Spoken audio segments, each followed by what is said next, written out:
Bismillahirrahmanirrahim. Assalamualaikum warahmatullahi wabarakatuh. Saya Hoirunisa dari kelas 12 IPS 3 akan menerangkan surat lamaran pekerjaan.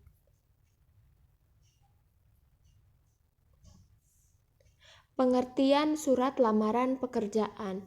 Surat lamaran pekerjaan adalah surat pribadi secara resmi yang dibuat oleh pelamar pekerjaan untuk kemudian dikirimkan kepada kantor atau perusahaan untuk mendapatkan pekerjaan atau jabatan yang sesuai dengan kebutuhan pelamar.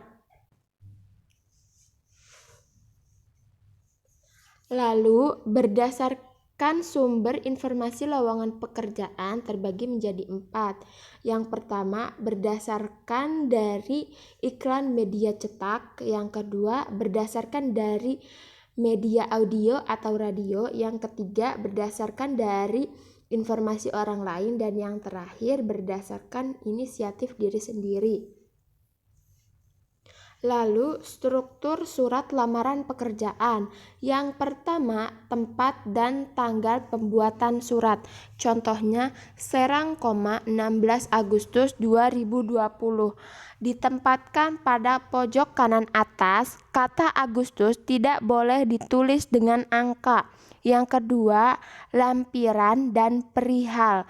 Kata lampiran dan perihal tidak boleh disingkat.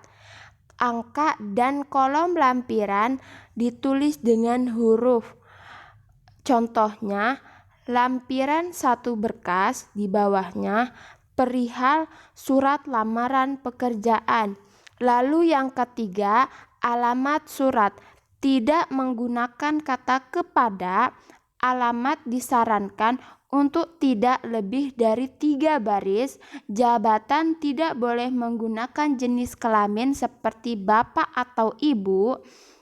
Tulisan jalan tidak boleh disingkat dan tidak menggunakan tanda titik pada akhir kalimat.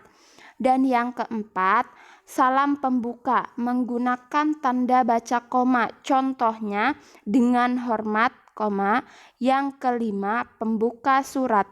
Contohnya dari berdasarkan iklan yang dimuat bla bla bla bla sampai dengan nama, tempat tanggal lahir, alamat, dan pendidikan itu pembuka surat.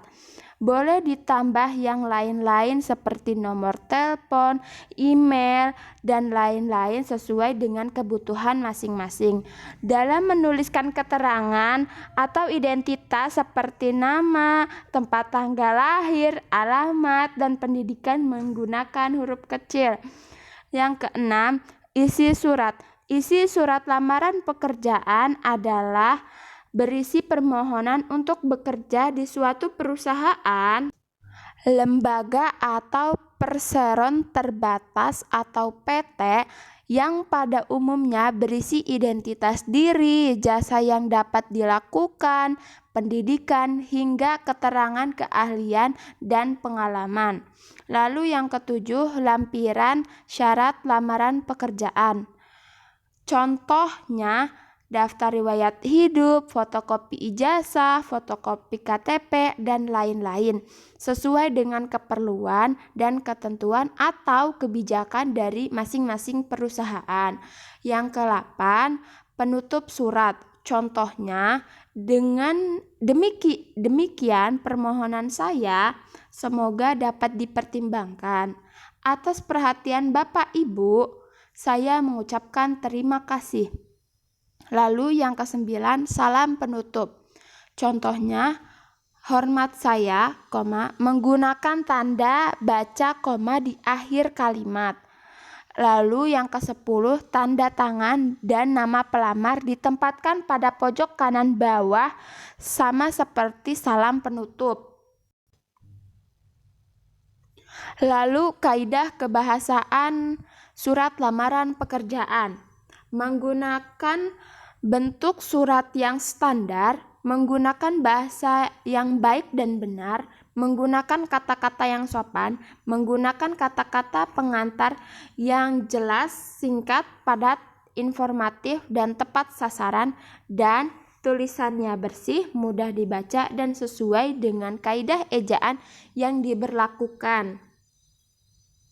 Ya, cukup sekian. Terima kasih. Kurang lebihnya mohon maaf. Wassalamualaikum warahmatullahi wabarakatuh.